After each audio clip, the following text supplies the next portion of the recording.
अब देखो लाल की कीमत, ये सिमरन आप थोड़ा बहुत भी करते रहोगे तो बहुत लाभ आपको मिलेगा। और अन्य साधना कौड़ी हैं, कौड़ियाँ खींचे मालगाड़ी भर ले तो भी एक लाल के बराबर नहीं हो सकती। तो ऐसे यथार्थ साधना और शास्त्र विरुद्ध साधना और शास्त्र अनुकूल साधना में भिन्नता बताई गई है। सतगुरु की संगत नहीं, ना साहेब का जाप, कह गरीब कैसे बचे उनके तीनों तापे। सतगुरु की संगत नहीं, पूर्ण संत की संगत नहीं, और ना साहेब का जाप। पूर्ण संत की संगत से ही संत परमात्मा का जाप मिलेगा।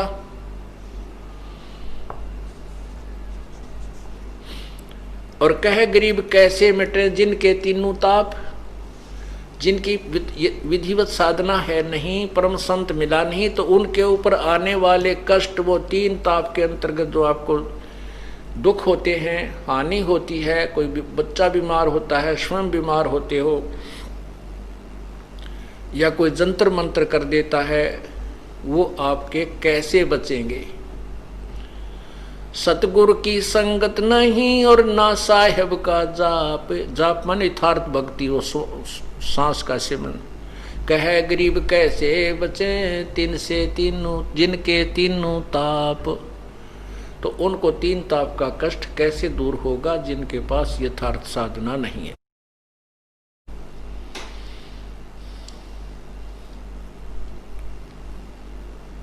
साकट नगरी ना बसो हाना लग सी हंसे, प्रगट कै समझाऊं हूं चंदन के डिगबन से।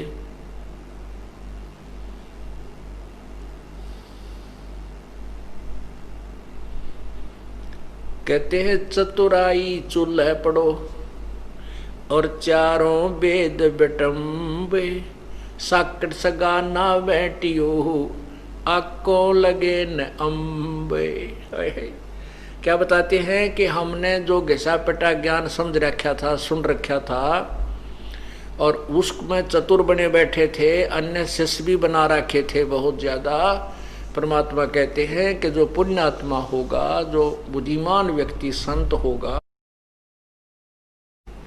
और भक्त होगा, वो उस चतुरता को नहीं ध्यान में रखता जो स्वयं चतुर बन करके दुनिया को गुमराह कर रहा था।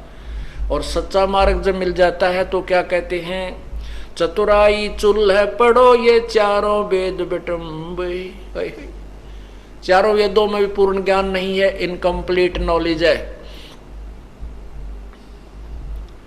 और जब चारों वेदों के इंक्लूड और आगे की जो वेदों में लिखा है कि हम पूर्ण ज्ञान नहीं जानते, कोई संत बताएगा, वो संत मिल जाता है और फिर भी नखरे करता है, फिर भी अपनी चतुराई दिखाना चाहता है। कहते बुद्धिमान व्यक्ति वहां क्या विचार करे कि चतुराई चूल्हे पढ़ो और ये चारों वेद बिटम्ब, साकट सगा ना भेंट यो आंबों लगे आंकों लगे न अम्ब। पुण्यात्माओं, परमात्मा की एक एक वाणी पर हम गहराई से विचार करेंगे तब इस खेल में सफल होंगे। हम तभी इस भगवान के गेम में, भगवान प्राप्ति के इस मार्ग में सफल होंगे।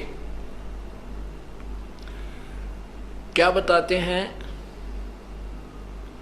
कि साकट सगा ना भेंटियो, कोई ऐसा रिश्तेदार भी ना मिला परमात्मा हमने जो साकट हो, और चाहे वो कितना धनवान हो चाहे गरीब हो, साकट सगा ना मिलवाना परमात्मा।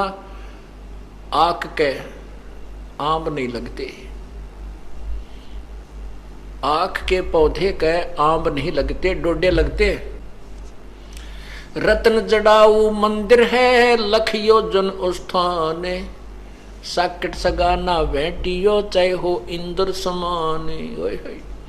स्वर्ग के राजा इंद्र, और उसका महल बहुत सुंदर बना हुआ है, उसके अंदर लाल और मोती हीरे जैसे हम चिप्स लगाते हैं ऐसे उसके लगे हुए हैं, और बहुत बड़ा महल है इंद्र का।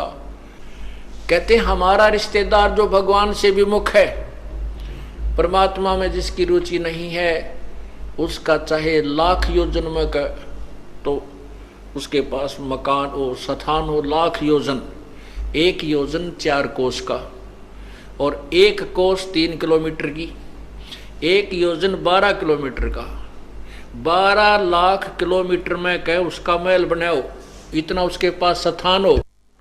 10-20 एकड़ जमीन को छोड़ो, कहते हैं जिसकी 12 लाख किलोमीटर में का उसका स्थान हो, उसके पास इतनी जमीन हो और उसके महल में चाहे रत्न जड़ रखे हो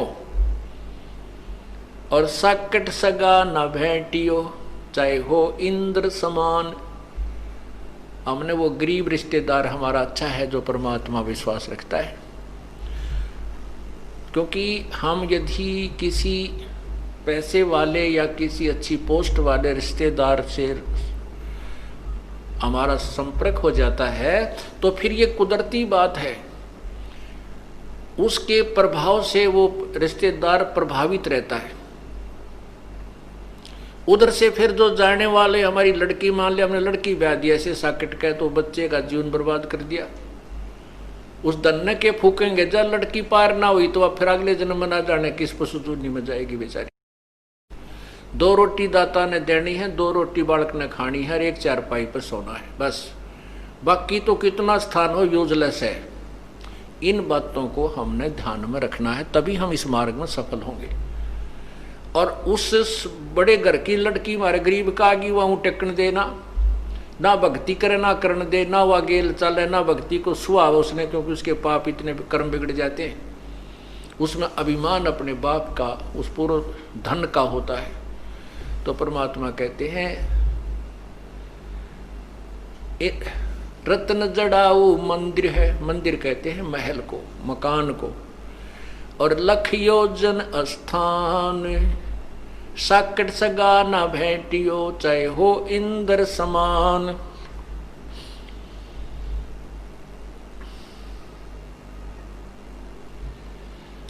साकट 4 वेद हैं, साकट 12 पंथ है, और साकट पंडित पीरे हैं, ये ही जम के दंत।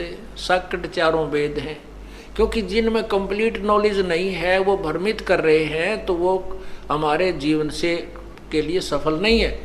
और ये 4 वेदों में भी केवल ब्रह्म तक की जानकारी है, बाकी ज्ञान प्रभु का जरूर दिया है लेकिन उसके पाने की विधि नहीं है। इसलिए चाहे हम वेदों अनुसार कितनी साधना कर लें और ब्रह्मलोक में पहुंच जाएं तो भी वहां अपने पुण्य को समाप्त करके 84 लाख योनियों में आएंगे। और 5वां वेद जो है जिसमें पूर्ण ज्ञान है वो सबसम वेद है, वो परमेश्वर कबीर जी की वाणी है, और साथ में उन संतों की अमर वाणी जो परमात्मा से परिचित हुए थे, और उन्हीं की कृपा से उन्होंने अपने जो है ना वो गवाह तैयार किए थे कबीर परमेश्वर ने कि आने वाले समय में ये संत, इनकी वाणी, इनके वचन मेरा गवाही देंगे कि ये संत कबीर परमात्मा पूर्ण ब्रह्म है जो